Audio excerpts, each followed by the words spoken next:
Hello. अ, पहले पहला video basic problem in organic chemistry के बाद ये पार्ट टू है उसी वीडियो का, जिसमें हम नॉमेनक्लेचर ऑफ ऑर्गेनिक कंपाउंड के बारे में जानेंगे। तो नॉमेनक्लेचर क्या है? नॉमेनक्लेचर एक सिस्टम है जिसमें हम ऑर्गेनिक कंपाउंड का नाम रखते हैं। इसमें दो प्रकार के सिस्टम हैं। एक ट्रेडिशनल या कॉमन सिस्टम है और दूसरा है IUPAC।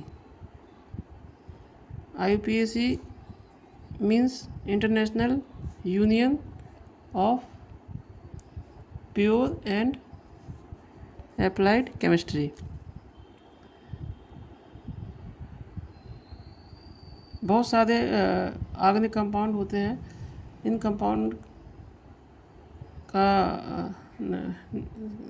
का नाम रखने के लिए हमने जो सिस्टम यूज़ किए हैं वो है एक ट्रेडिशनल और कॉमन सिस्टम है, एक IUPAC सिस्टम है, एडवांस सिस्टम है।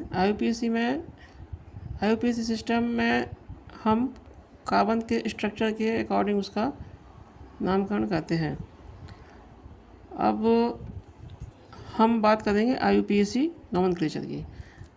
IUPAC नॉमेनक्लेचर से बेस्ड कुछ प्रॉब्लम आते हैं, पेपर में पूछे जाते हैं, जिसमें किसी भी ऑर्गेनिक कंपाउंड का हमको IUPAC नाम लिखना रहता है। तो बेसिकली किसी भी कंपाउंड का जब हम IUPAC नाम लिखते हैं तो IUPAC नाम के 3 पार्ट होते हैं। एक होता है वर्ड रूट, दूसरा होता है सफिक्स और तीसरा होता है प्रीफिक्स। वर्ड रूट क्या है? वर्ड रूट से मालूम पड़ता है कि उस कंपाउंड में कितने कार्बन है। ठीक है, जो वर्ड रूट वाला पार्ट है वो हमको इंडिकेट करता है कि उस कंपाउंड में कितने कार्बन है। दूसरा होता है सफिक्स, जो कि वर्ड रूट के बाद में जुड़ता है, और तीसरा होता है प्रीफिक्स, जो कि वर्ड रूट के पहले जुड़ता है। तो हमको ये तीनों चीज़ों को समझना है। वर्ड रूट से हमको कार्बन, उस कंपाउंड में कितने कार्बन है ये मालूम पड़ेगा, और उसके लिए ये हमको याद रख लेना है कि अगर 1 कार्बन है तो मैथ उसका वर्ड रूट होगा, 2 है तो एथ, 3 है तो प्रोप, 4 कार्बन है तो ब्यूट, 5 कार्बन है तो पेंट, 6 कार्बन है तो हेक्स, 7 कार्बन है तो हेप्ट, 8 कार्बन है तो ऑक्ट, 9 कार्बन तो नॉन, और 10 कार्बन तो डेक। ये हमको ये पूरा जो है याद करके रखना है वर्ड रूट। अगर कहीं एक कार्बन आता है तो वहाँ मैथ हो जाएगा, 2 कार्बन आएगा, 2 कार्बन की चेन है तो एथ हो जाएगा, 3 कार्बन की चेन है तो प्रोप हो जाएगा, 4 कार्बन की चेन है तो ब्यूट हो जाएगा, 5 कार्बन की चेन है तो पेंट हो जाएगा, हेक्स 6 कार्बन की चेन है तो हेक्स, 7 कार्बन की चेन है तो हेप्ट, 8 कार्बन की चेन है तो ऑक्ट, 9 कार्बन नॉन, और 10 कार्बन की अगर चेन है तो डेक उसका वर्ड रूट होगा। अब इसके आगे हम सफिक्स लगाते हैं और इसके पीछे हम सफिक्स लगाते हैं, इसके आगे हम प्रीफिक्स लगाते हैं। तो देखिए, ये तो आपको एज इट इज़ याद कर लेना है। 10 कार्बन की चेन हमने बताई है। इसके अलावा 11 carbon, 12 carbon, 13 carbon, 40 carbon, 50 carbon जो भी है उसकी भी एक टेबल है, जहाँ इसका यूज़ होगा हम उसको वैसा बताएंगे। अब हम बात करते हैं सफिक्स की। सफिक्स जो है वो वर्ड रूट के बाद में जुड़ता है। सफिक्स जो है वो इंडिकेट करता है, या और जो प्रीफिक्स है वो वर्ड रूट के पहले जुड़ता है। सफिक्स दो होते हैं, प्राइमरी सफिक्स होता है, सेकेंडरी सफिक्स होता है। प्रीफिक्स भी दो होते हैं, प्राइमरी प्रीफिक्स होता है, सेकेंडरी प्रीफिक्स होता है। अब हम एक एक को डिस्कस करते हैं। सबसे पहले हम सफिक्स सबसे पहले हम प्राइमरी सफिक्स को डिस्कस करेंगे कि प्राइमरी सफिक्स क्या डिनोट करता है। तो प्राइमरी सफिक्स इंडिकेट करता है कि कार्बन चेन का नेचर क्या है, कार्बन चेन में जो लिंकेज कार्बन है वो किस प्रकार का है, ठीक है, सैचुरेटेड है कि अनसैचुरेटेड है। ये हमको प्राइमरी सफिक्स से मालूम पड़ता है। जो मुख्य प्राइमरी सफिक्स हैं वो है एन। जब कार्बन और कार्बन के बीच में सिंगल बॉन्ड, कार्बन और कार्बन के बीच में जब सिंगल बॉन्ड होगा तो एन सफिक्स का यूज़ होता है। अब यदि कार्बन और कार्बन के बीच में डबल बॉन्ड है तो इन सफिक्स का यूज़ किया जाएगा, और अगर कार्बन और कार्बन के बीच में ट्रिपल बॉन्ड है तो आइन सफिक्स का हम यूज़ करते हैं, ठीक है। फिर से इसको याद करना है, इसको याद करके रख लीजिए। अगर एक कार्बन है, कार्बन और कार्बन के बीच में सिंगल बॉन्ड है तो एन सफिक्स लगेगा। कार्बन और कार्बन के बीच में दो बॉन्ड है, डबल बॉन्ड है तो इन सफिक्स लगेगा, और कार्बन और कार्बन के बीच में ट्रिपल बॉन्ड है तो उसमें आइन सफिक्स लगेगा, ठीक है। फॉर एग्जांपल अगर कोई हाइड्रोकार्बन्स है, इस प्रकार का कोई हाइड्रोकार्बन्स, मैंने एक एग्जांपल ले लिया, जैसे CH3 CH2 single bond CH2 है। अब जैसे ये कोई कार्बन है, ये कोई कंपाउंड है, इस कंपाउंड में देखिए सभी बॉन्ड जो है सिंगल बॉन्ड है। यहाँ पे भी सिंगल बॉन्ड होगा क्योंकि दो कार्बन है और दो बॉन्ड है तो सिंगल बॉन्ड। सभी बॉन्ड जो है, सबसे पहले देखा सभी बॉन्ड जो है सिंगल बॉन्ड है। अब सभी बॉन्ड सिंगल बॉन्ड हैं तो इसमें पहले तो हमको देखना है कि वर्ड रूट क्या आएगा। वर्ड रूट मतलब इसमें कितने कार्बन है। वर्ड रूट मतलब होता है कि उस कंपाउंड में कितने कार्बन प्रेजेंट है। तो इसमें देखिए 1, 2 और 3 कार्बन है। तो 3 कार्बन के लिए हम कौन से वर्ड रूट का यूज़ करते हैं, इसमें देखते हैं। 3 कार्बन के लिए हम प्रॉप का यूज़ करते हैं। तो 3 कार्बन के लिए हमने लिख लिया प्रॉप।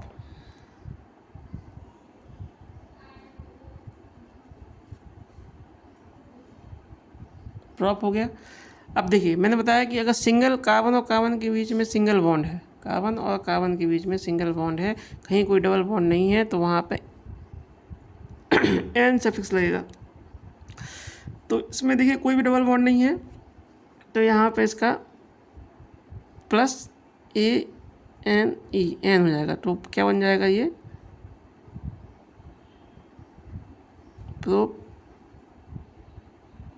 प्रोपेन। इसका नाम क्या हो गया, प्रोपेन। इसका IUPAC नाम क्या हो गया, प्रोपेन। बिल्कुल सिंपल है। सबसे पहले हमको देखना है कि कितने कार्बन है।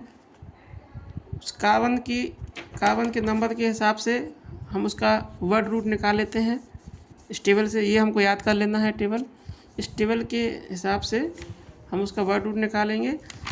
उसके बाद हम देखेंगे कि उसमें कौन कौन से बॉन्ड है। अगर कोई भी बॉन्ड डबल बॉन्ड नहीं है तो उसमें एन सफिक्स का यूज़ करें। एन सफिक्स का हमने यूज़ किया। अभी इस कंपाउंड में कोई भी डबल बॉन्ड नहीं है इसलिए हमने इसमें एन सफिक्स का प्रयोग किया। एक और एग्जांपल हम ले लेते हैं इसी प्रकार का, CH3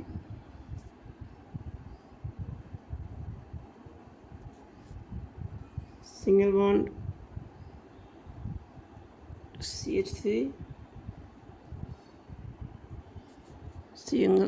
CH2 5 times into CH3। इस तरह का कोई कंपाउंड है। ये दूसरा एग्जांपल हमने ले लिया, ठीक है। अब ये कोई कंपाउंड है, इसको थोड़ा सा हम एक्सपेंड करना चाहें तो एक्सपेंड कर लेते हैं। तो ये हो जाएगा CH3 CH2 CH2 CH2, 5 बार CH2 है तो 5 टाइम्स CH2 है तो 1 2 3 CH2 CH2 और CH3, ये हमारा कोई कंपाउंड हो गया। इसको हम थोड़ा सा एक्सपेंड कर लिया बॉन्ड देखने के लिए, तो बॉन्ड को समझने के लिए। तो देखिए इस कंपाउंड में भी कोई भी बॉन्ड सिंगल बॉन्ड नहीं है, सभी बॉन्ड, कोई बॉन्ड डबल बॉन्ड या ट्रिपल बॉन्ड नहीं है, सभी बॉन्ड सिंगल बॉन्ड है। तो अब कितने कार्बन है? 1 2 3 4 5 6 7, 7 कार्बन है। 7 कार्बन है तो 7 कार्बन के लिए वर्ड रूट क्या होगा? 7 कार्बन के लिए वर्ड रूट है हेप्ट। 7 कार्बन के लिए वर्ड रूट क्या है? हेप्ट है। तो ये हेप्ट बन जाएगा यहाँ पे, इसको हम लिख देंगे हेप्ट। इसको लिखिए हेप्ट। हमने कोई बॉन्ड डबल बॉन्ड या ट्रिपल बॉन्ड नहीं है तो यहाँ पे एन सफिक्स का यूज़ करेंगे, तो प्लस हमने इसको एन किया तो ये बन गया हेप्टेन।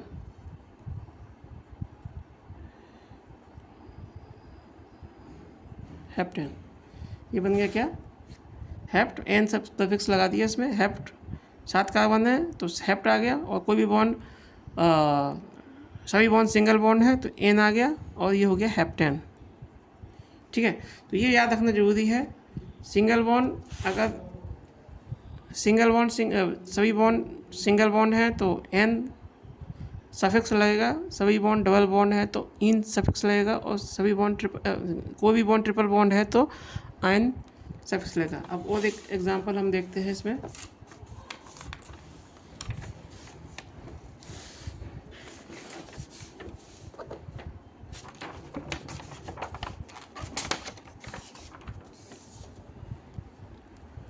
एक एग्जांपल और देख लेते हैं।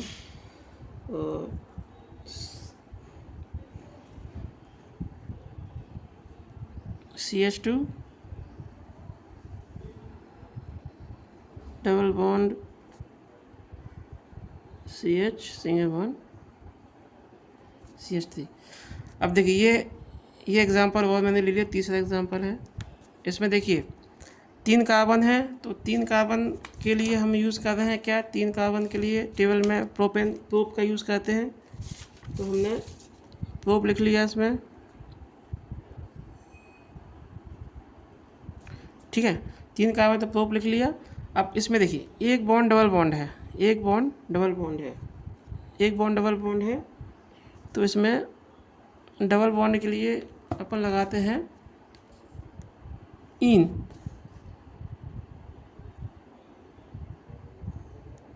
ठीक है, तो इसमें हमने इन लगा दिया सफिक्स, तो ये बन गया हमारा प्रोपीन।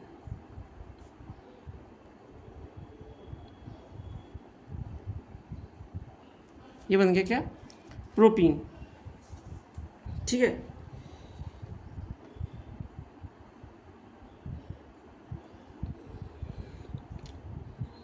अब एक और देखते हैं।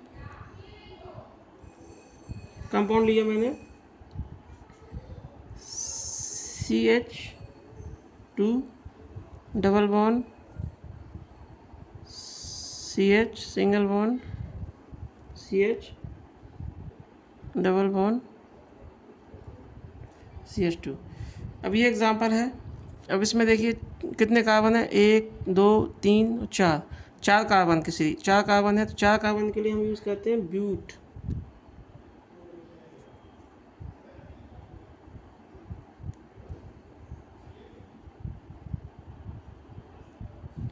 चार कार्बन के लिए देखिए, 4 कार्बन के लिए ब्यूट का यूज़ करते हैं, ब्यूट है। अब देखिए 2 कार्बन, 2 जगह डबल बॉन्ड है, 2 जगह डबल बॉन्ड है, तो देखिए 2 जगह डबल बॉन्ड है, 2 जगह जब डबल बॉन्ड है तो डाई शब्द का यूज़ करें। डाई डबल बॉन्ड, अगर एक ही जगह डबल बॉन्ड है तो सीधा इन हो जाएगा। अगर 2 डबल बॉन्ड है, 2 डबल बॉन्ड तो डाई, और डाई इन लिखेंगे। अगर 3 है तो ट्राई, और 4 है तो टेट्रा शब्द का यूज़ करेंगे। अगर इसमें ये जो चीज़ हमको याद रखना है वो ये है कि अगर एक से अधिक डबल बॉन्ड या ट्रिपल बॉन्ड है तो उसमें हम एक से अधिक है, दो हैं तो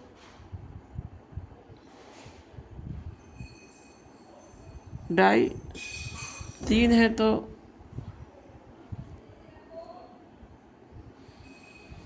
ट्राई, अगर चार है तो टेट्रा, इनका भी यूज़ करेंगे। अब चूँकि इसमें दो बॉन्ड है तो इसमें डाई लगाएंगे हम, डाई, और सभी बॉन्ड डबल बॉन्ड है, बॉन्ड जो है वो डबल बॉन्ड है तो दो बॉन्ड डबल बॉन्ड है तो डाई लिख दिया, और ये डबल बॉन्ड वाला कंपाउंड है तो ENE लिख दिया। ठीक है,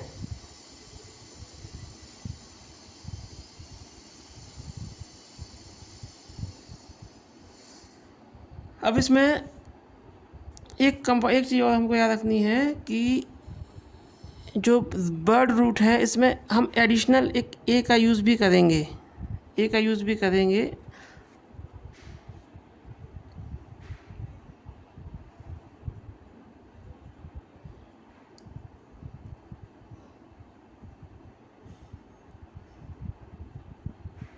एडिशनल ए का यूज़ करेंगे, एडिशनल ए का यूज़ सब करेंगे जबकि जो सफिक्स हम ऐड कर रहे हैं उसका इनिशियल शब्द जो है वो क्या हो, कॉन्सोनेंट हो।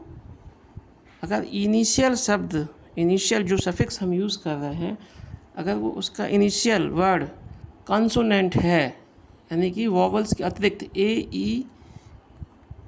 ई आई ओ यू इनके अतिरिक्त अगर सफिक्स कॉन्सोनेंट से स्टार्ट हो रहा है तो उसमें हम वर्ड रूट के आगे एक ए भी ऐड करेंगे तो इसका नाम हो जाएगा ब्यूटाडाइईन।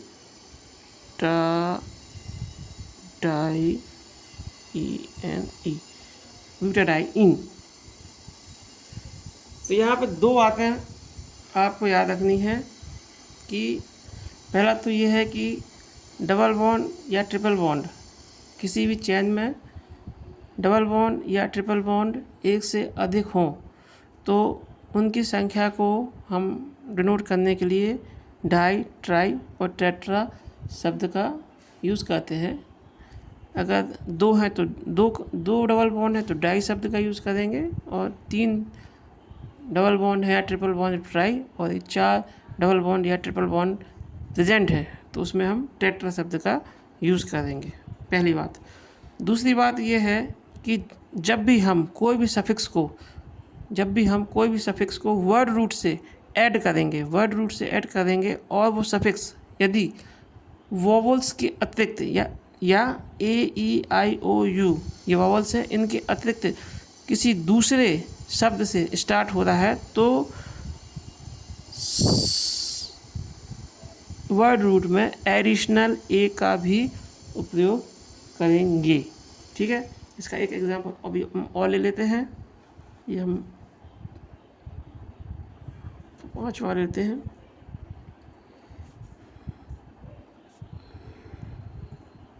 HC triple bond C single bond C double bond triple bond CH। ठीक है, ये अब एक मैंने एग्जांपल लिया। सबसे पहले इसमें वर्ड रूट देखते हैं। 1 2 3 4 4 कार्बन है। 4 कार्बन के लिए हम यूज़ करते हैं ब्यूट, तो हम यहाँ ब्यूट लिख लेते हैं। सबसे पहले ब्यूट लिख लिया प्लस।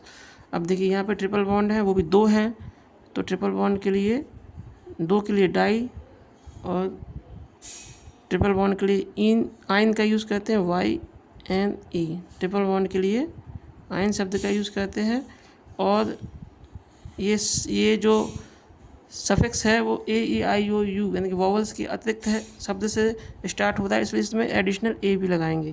तो ये हमारा फाइनल जो बनेगा वो बनेगा ब्यूटाडाई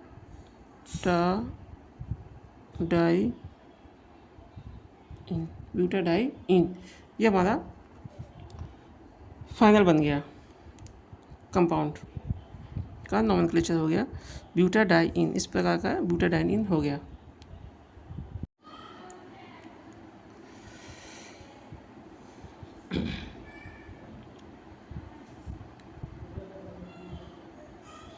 ऑर्गेनिक कंपाउंड के बेसिक जो नॉमेनक्लेचर का कॉन्सेप्ट जानने के बेसिक कॉन्सेप्ट जानने के बाद अब हम ऑर्गेनिक कंपाउंड की जो डिफरेंट फैमिली है उनके नॉमेनक्लेचर को समझने की कोशिश करते हैं कि उनका नॉमेनक्लेचर हम कैसे करेंगे। ठीक है, तो सबसे पहले ये अपना टॉपिक है nomenclature of different family of organic compound. सबसे पहले हम हाइड्रोकार्बन्स के विषय में जानते हैं और उनके नॉमेनक्लेचर कैसे होता है उसको समझते हैं। तो हाइड्रोकार्बन्स क्या है, हम जानते हैं कि हाइड्रोकार्बन्स कार्बन वैसे ऑर्गेनिक कंपाउंड हैं जो कि कार्बन और हाइड्रोजन से मिलकर बने हैं, उन्हें हम हाइड्रोकार्बन्स कहते हैं। हाइड्रोकार्बन्स ब्रॉडली दो प्रकार के होते हैं। एक सैचुरेटेड हाइड्रोकार्बन्स जिनको एल्केन्स बोलते हैं, और अनसैचुरेटेड हाइड्रोकार्बन्स जिनको एल्कीन और एल्किन या एल्काइन होते हैं। अब हम सबसे पहले एल्केन या सैचुरेटेड हाइड्रोकार्बन या एल्केन इनका नॉमेनक्लेचर कैसे होता है इसको समझते हैं। तो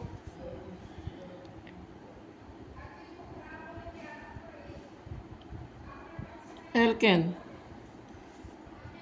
क्या है? तो एल्केन ऐसे कंपाउंड हैं, हाइड्रोजन और कार्बन के ऐसे कंपाउंड हैं जिसमें सभी बॉन्ड सिंगल बॉन्ड या सभी कोवेलेंट बॉन्ड जो है वो सिंगल बॉन्ड होते हैं। इसका जो जनरल फॉर्मूला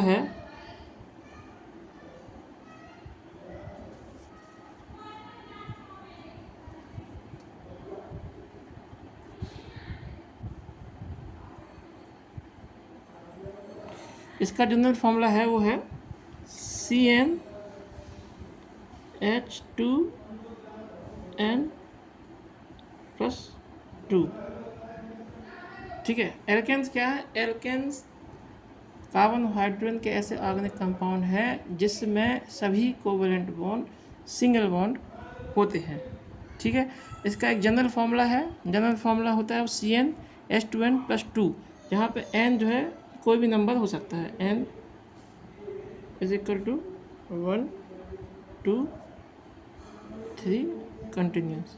ठीक है, अब इसका नॉमेनक्लेचर के लिए जैसे मैंने बताया था कि वर्ड रूट में जो प्राइमरी सफिक्स है उसका प्राइमरी सफिक्स होता है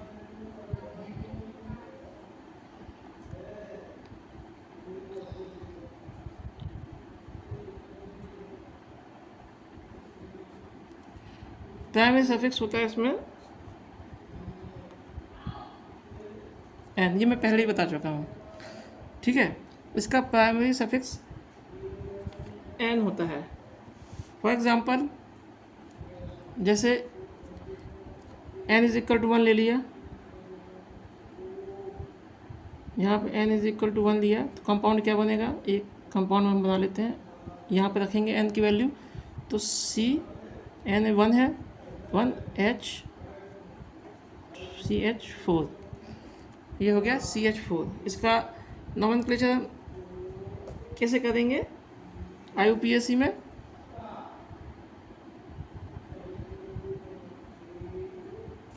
इसका IUPAC नॉमेनक्लेचर कैसा होगा? एक ही कार्बन है तो मैथ में n जोड़ना है, मैथ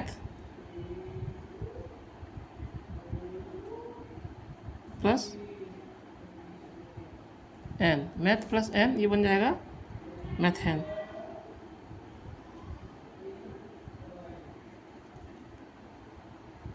ठीक है, इसी प्रकार अगर हमने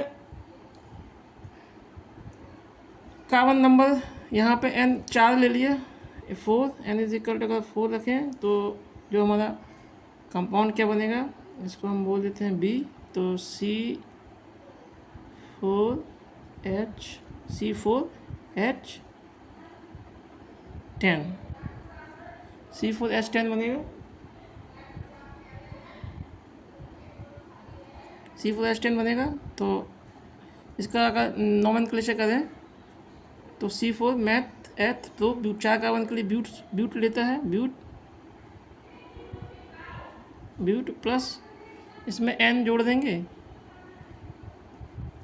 तो ये हो जाएगा ब्यूटेन।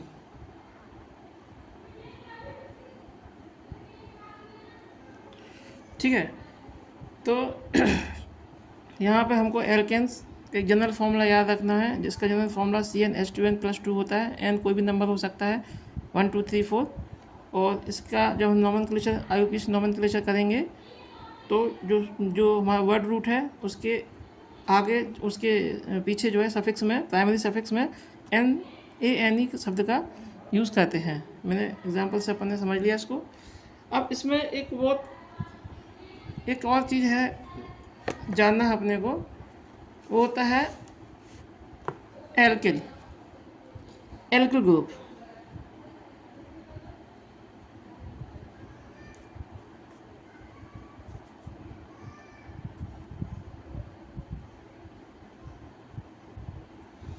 एल्किल ग्रुप, अब एल्किल ग्रुप क्या है? यदि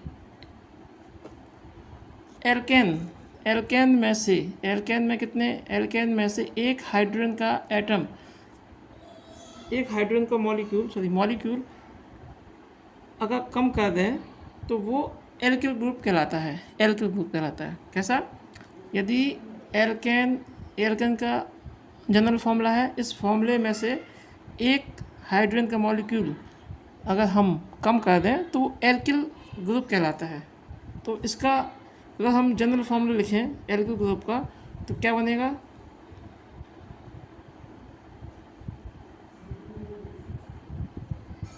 जनरल फार्मूला CnH2n प्लस एक हाइड्रोजन कम किया तो 1, एक हाइड्रोजन कम कर दिया तो 1 आ जाएगा। ठीक है। n कोई भी नंबर हो सकता है। हाँ, अगर n 1 है तो CH3 बन जाएगा। अगर n 4 है तो C4H9 बन जाएगा। ठीक है। अगर n 1 है तो CH3 बन जाएगा, और अगर n जो है 4 है तो C4H10 होता है, एक हाइड्रोजन कम हो जाएगा तो C4H9 हो जाएगा। अब इसका अगर हमको नोमेनक्लेचर करना है तो अगर नोमेनक्लेचर करना है तो नोमेनक्लेचर करने के लिए हम क्या करेंगे? जो एल्केन होता है,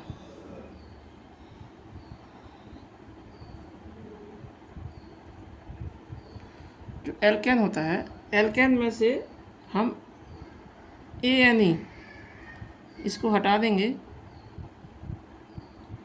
इसकी जगह हम YL जोड़ देंगे तो ये बन जाएगा LKYL, एल्किल। ठीक है, समझे? इसके नोमेनक्लेचर में कुछ नहीं करना है। एल्केन का जो N है, ANE है, इसको हम हटा देंगे, उसकी जगह YL लगा देंगे तो बन जाएगा हमारा एल्किल। फॉर एग्जांपल जैसे ये है, ये CH3 है, CH3 मतलब मैथ, वर्ड रूट क्या है इसका? मैथ। ये में जैसे हम एक ही बात करें, वर्ड रूट क्या हो गया इसका? मैथ। अब N की जगह अगर अपन YL लिख देंगे यहाँ पे तो ये हो जाएगा मैथिल।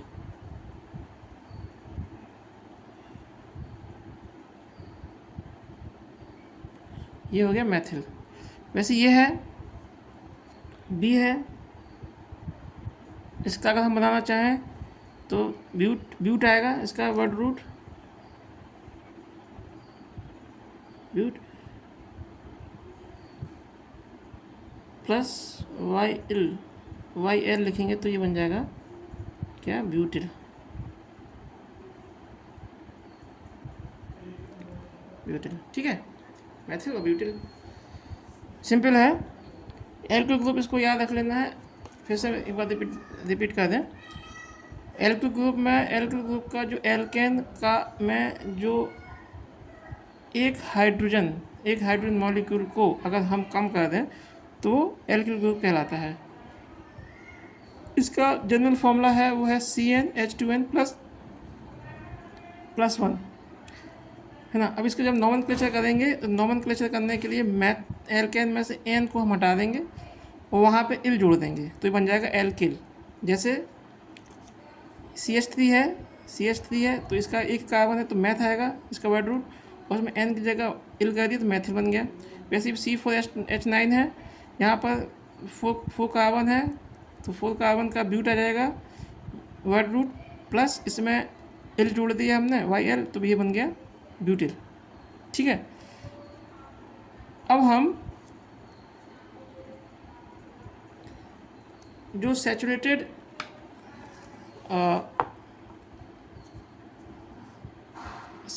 हाइड्रोकार्बन्स हैं या एल्केन्स हैं, इनके जो ऑर्गेनिक कंपाउंड हैं इनका नॉमेनक्लेचर करने के लिए क्या क्या नियम है उस एक एक नियम को हम डिस्कस करते हैं। उसके बाद हम कुछ प्रॉब्लम भी सॉल्व करेंगे। तो सबसे पहले अब हम इनके नॉमेनक्लेचर का जो एल्केन के नॉमेनक्लेचर के जो रूल्स हैं उनको देखते हैं। उसके बाद फिर हम अनसैचुरेटेड हाइड्रोकार्बन, एल्कीन और एल्काइन, इनके जो कंपाउंड होंगे उनका नॉमेनक्लेचर के जो रूल्स हैं उनको डिस्कस करेंगे। अब हम जो सैचुरेटेड हाइड्रोकार्बन्स हैं या जो एल्केन्स हैं उनके नॉमेनक्लेचर के जो रूल्स हैं उन एक एक रूल को समझते हैं, और इन सभी रूल को आप बिल्कुल पूरी तरह से याद कर लीजिए, इसमें कोई गलती नहीं होनी चाहिए, क्योंकि इन्हीं रूल्स पे बेस्ड जो है हमारा नॉमेनक्लेचर डिपेंड करता है। तो हम सैचुरेटेड ब्रांच चेन हाइड्रोकार्बन्स या एल्केन के IUPAC नॉमेनक्लेचर के नियम को डिस्कस करते हैं। तो इसमें जो पहला नियम है वो होता है सिलेक्शन ऑफ पेरेंट चेन। कोई भी हाइड्रोकार्बन्स जो चेन्ड हाइड्रोकार्बन्स है उसमें जो सबसे पहला हमको काम करना है वो है कि लॉन्गेस्ट चेन, कार्बन की जो सबसे लंबी जो चेन होगी उस चेन को हमको फाइंड आउट करना है।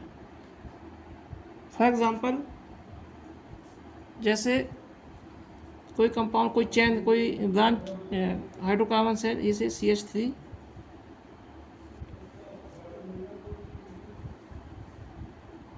CH2,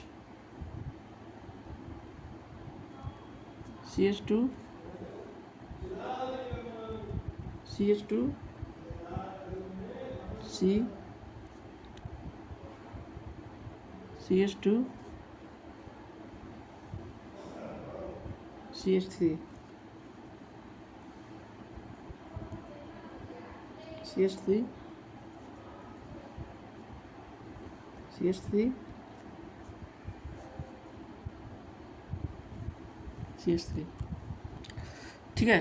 तो सबसे पहला हमारा जो काम रहता है वो है कि सबसे बड़ी जो कार्बन की जो सबसे बड़ी चेन है उसको हमको फाइंड आउट करना है। तो देखिए यहाँ पर अगर हम यहाँ से शुरू करें तो 1 2 3 4 5 6 7 ये 7 कार्बन की चेन है ना।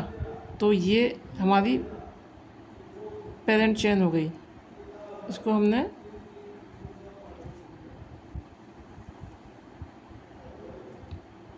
पेरेंट चेन आइडेंटिफाई किया। इसमें कितने कार्बन है, 1 2 3 4 5 6 7, ठीक है। ये हमारी पेरेंट चेन हो गई और ये हमारी जो है ये साइड चेन हो गई। इसको हम साइड चेन बोलेंगे। ये पेरेंट चेन है, इसको हम बोलें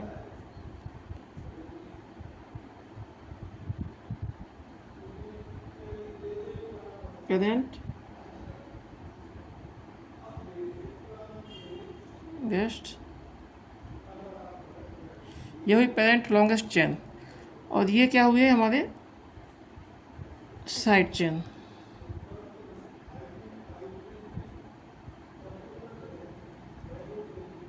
ये दोनों क्या है, साइड चेन है, ठीक है। अब जैसे और एक चेन अपन डिस्कस करते हैं, इसको थोड़ा सा और डिस्कस करते हैं। CH3, ये हमने जैसे एक चेन बनाया,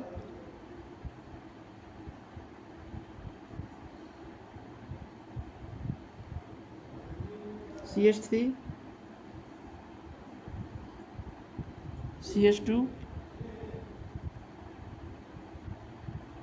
CH, CH2, CH2, CH3,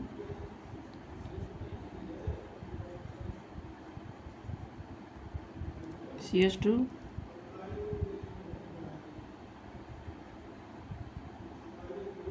CH2, CH2, CH3। अब जैसे ये कोई चेन है, अब इसमें अगर हम देखें तो एक तो पेरेंट चेन ये हो सकती है, यहाँ से शुरू करें 1 2 3 4 5 6, 6 कार्बन की एक चेन ये है, या 1 2 3 4 5 6, ये 6 कार्बन की चेन बन गई। यहाँ से अगर शुरू करें 1 2 3 4 5 6 7, ये 7 कार्बन की चेन बनेगी। और अगर हम यहाँ से शुरू करें 1 2 3 4 5 6 7 8, ये 8 कार्बन की चेन बनेगी। तो इसमें तीन प्रकार के ओरिएंटेशन हो सकते हैं। या तो एक यहाँ से शुरू कर दें, एक तो ये शुरू कर दें, एक चेन ये बन जाएगी। इस कार्बन में गिनेंगे तो 1 2 3 4 5 6 कार्बन होंगे। एक चेन हम चाहें तो यहाँ से बन सकती है, ये चेन बन सकती है इस टाइप से, यहाँ से शुरू करें और यहाँ तक इसको ले जाएं।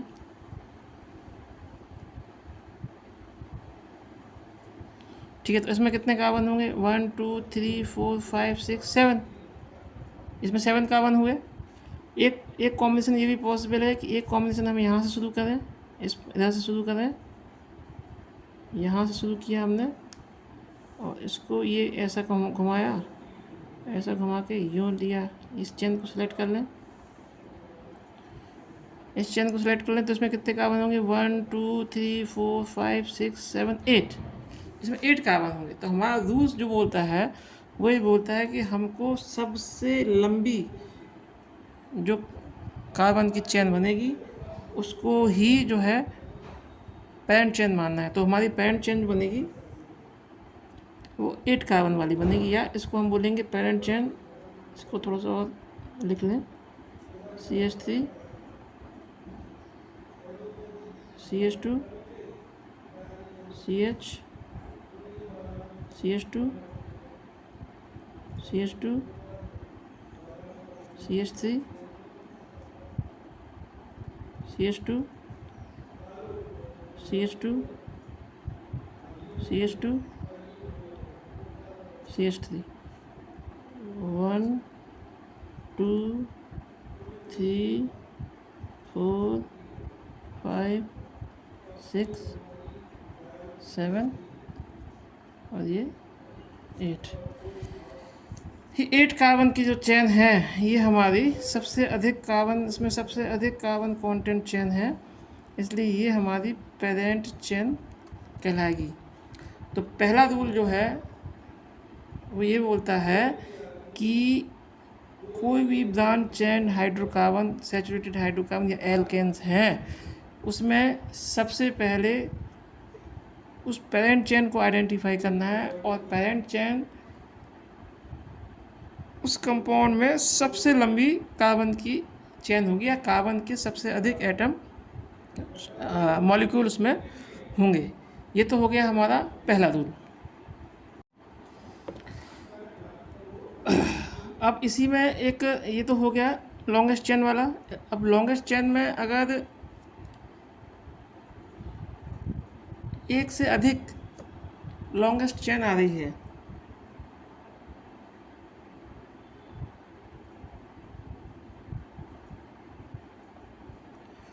अब इसी में अगर इसी का एक सेकंड पार्ट है, ये तो हमने लॉन्गेस्ट चेन वाला बात कर ली ए।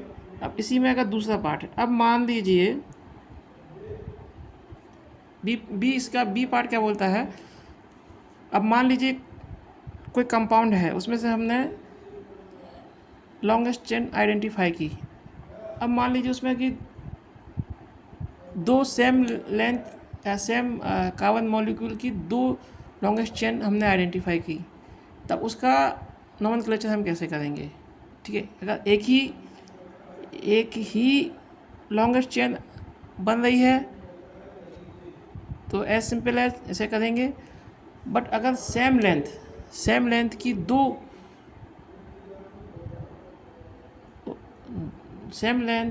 दो चेन अगर हमको पेरेंट चेन मिल रही है तो उसका नोमेनक्लेचर कैसे करेंगे, उसको हम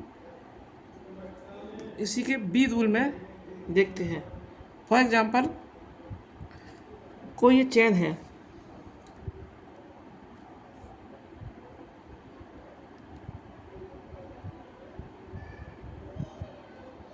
CH3 CH CH CH2 CH2 CH3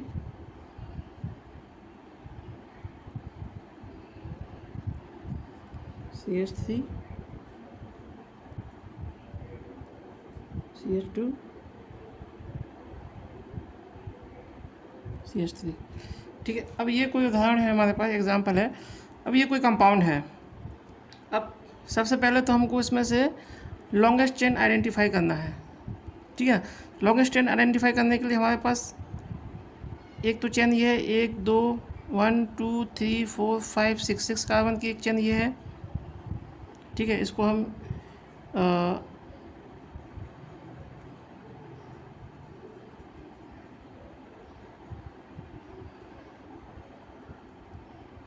इसमें 6 कार्बन की एक ये लंबी चेन है, इसको हमने आइडेंटिफाई कर लिया। ठीक है, एक तो ये हो गई, इसमें 1 2 3 4 5 6। देखिए, इन नियम को समझने में कोई जल्दबाजी ना करें, इसको बड़े ध्यान से समझें, क्योंकि ये नियम ही आगे नोमेनक्लेचर करते समय काम आएंगे। तो देखिए, ये तो एक चेन बन गई, इसी में एक चेन का कॉम्बिनेशन यही बन जाएगा हमारे पास। किस प्रकार से बनेगा, CH3 CH CH CH2 CH2 CH3 CH3 CH2 CH3। अब इसमें एक चेन यही बन सकती है। अगर यहाँ से देखें तो 1 2 3 4 5 और 6, एक चेन यही बन सकती है।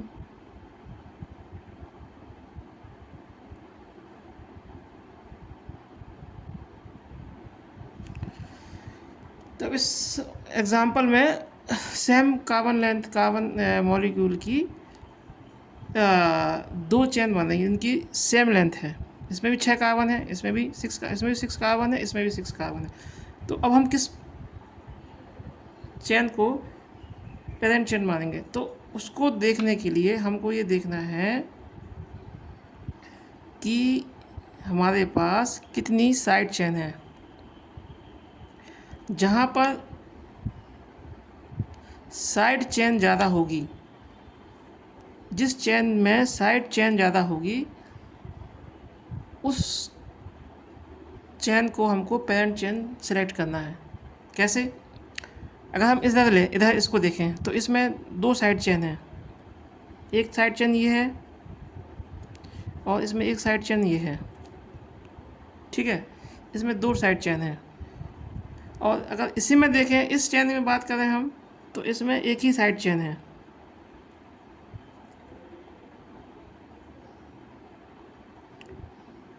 एक कार्बन से जुड़ी, ये दो कार्बन से दो साइड चेन जुड़ी हुई हैं। इसमें इस एग्जांपल में दो कार्बन से दो साइड चेन, एक कार्बन से ये जुड़ा हुआ है, एक कार्बन से ये जुड़ा हुआ है, तो इसमें दो साइड चेन हो गई। इसमें एक ही कार्बन से चेन जुड़ी हुई है, इसलिए ये एक साइड है। तो ये नियम ये कहता है कि अगर सेम लेंथ की दो चेन हैं तो जिसमें अधिक साइड चेन जुड़ी होंगी, जिस चेन में अधिक साइड चेन होंगी उसको हमको पेरेंट चेन मानना है। जिसमें कम साइड चेन होगी उसको हमको पेरेंट चेन नहीं मानना है। तो इस एग्जांपल में इसमें दो साइड चेन जुड़ी हुई हैं, इसलिए ये करेक्ट है, ये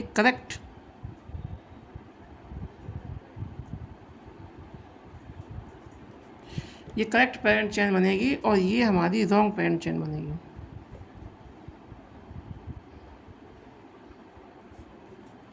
ये रॉन्ग पेरेंट चेन बनेगी, ठीक है। तो ये हमारा हो गया पहला नियम, पेरेंट चेन निकालना है। इसको एक बार और मैं समराइज़ कर देता हूँ। सबसे पहले तो कोई भी कंपाउंड दिया हो गया होगा, उसमें हमको पेरेंट चेन आइडेंटिफाई करना है। पेरेंट चेन आइडेंटिफाई करने के लिए नियम है कि जिस चेन में सबसे अधिक कार्बन के एटम होंगे या जो सबसे लंबी होगी या सबसे अधिक जिसमें कार्बन के एटम होंगे उसको हमको पेरेंट चेन मानना है, पहली बात। दूसरी बात क्या है, यदि सेम लेंथ की दो कार्बन चेन हम आइडेंटिफाई करते हैं तो जिस चेन में सबसे अधिक साइड चेन जुड़ी होगी उसको हमको पेरेंट चेन मानना है। जिसमें साइड चेन कम होंगी उसको हमको पेरेंट चेन नहीं मानना है। ये तो हो गया पहला नियम। अब दूसरा रूल में नंबरिंग ऑफ पेरेंट चेन। मतलब हमने पहले रूल के हिसाब से पेरेंट चेन को आइडेंटिफाई कर लिया, ठीक है। अब पेरेंट चेन आइडेंटिफाई करने के बाद अब उस पेरेंट चेन की नंबरिंग हमको कहाँ से करना है, ठीक है। तो उसकी नंबरिंग कहाँ से करना है, उसके लिए जो रूल है, तो उसमें जो सबसे पहला रूल ये कहता है कि अगर एक ही जो है साइड चेन है, मान लीजिए हमने कोई पेरेंट चेन सेलेक्ट करी, अब उस पेरेंट चेन में कोई साइड चेन या कोई एल्किल सब्स्टिट्यूट जिसको हम बोल दें या साइड चेन बोलें, एक ही बात है, एक ही साइड चेन है, तो हम उसकी नंबरिंग पेरेंट चेन की नंबरिंग उस तरफ से करेंगे जहाँ से वो एल्किल ग्रुप का नंबर या साइड चेन का नंबर सबसे कम आए, लोवेस्ट पोजीशन, कार्बन की लोवेस्ट पोजीशन पर हमको साइड चेन मिलनी चाहिए। कैसे? देखिए एग्जांपल है, हमने एग्जांपल ले लिया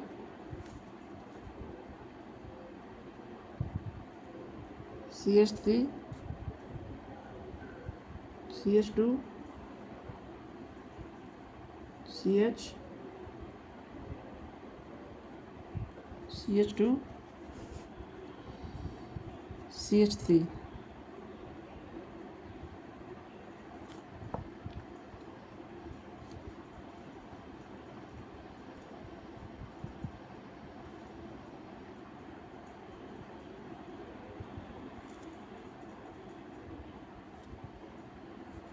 सॉरी CH2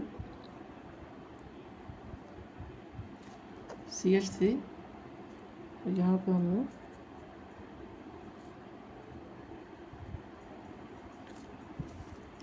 अब देखिए ये कोई एग्जांपल है। अब हम इसमें सबसे पहले देखते साइड चेन, पेरेंट चेन क्या बनेगी। तो पेरेंट चेन हमारी यहाँ से बना सकते हैं 1 2 3 4 5 6 6 कार्बन की ये बनेगी। अगर चेन, अगर ये एक चेन यहाँ भी बन सकती तो पहली चेन तो ये बन सकती है, ठीक है। दूसरी चेन हमारी ये भी बन सकती है, यहाँ से शुरू करें, यहाँ से जाए, यहाँ से यहाँ, लेकिन ये कितने कार्बन की बनेगी?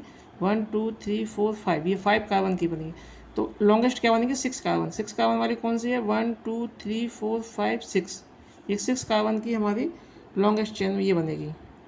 ये हमारी लॉन्गेस्ट चेन बन गई, इसको हमने देख लिया है। अब हमको करना है इसकी नंबरिंग। नंबरिंग कैसे करेंगे? नंबरिंग हम यहाँ से कर सकते हैं, ये 1 हो गया, ये 2 हो गया, ये तीसरा, 4, ये 5 और ये 6, ये 6 कार्बन के चेन हो। एक तो हम नंबरिंग यहाँ से कर सकते हैं, हमने यहाँ से शुरू की, यहाँ तक कर दिया। इसका एक नंबरिंग ऐसे भी हो सकती है कि कैसे? इसको हमने लिखा CH3 CH2 CH CH3 CH2 CH2 CH3, ठीक है। लॉन्गेस्ट चेन हमने आइडेंटिफाई कर ली, ये आइडेंटिफाइड हमारी यही लॉन्गेस्ट चेन है, तो ये हमारी लॉन्गेस्ट चेन हो गई।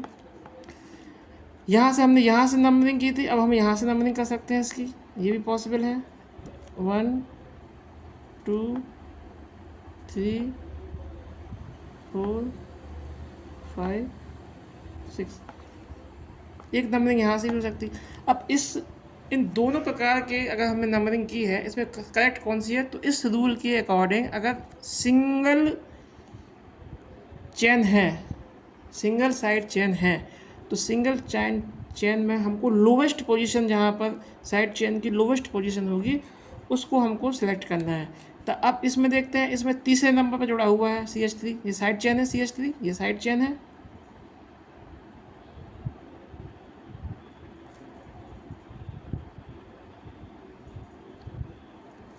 ये साइड चेन है।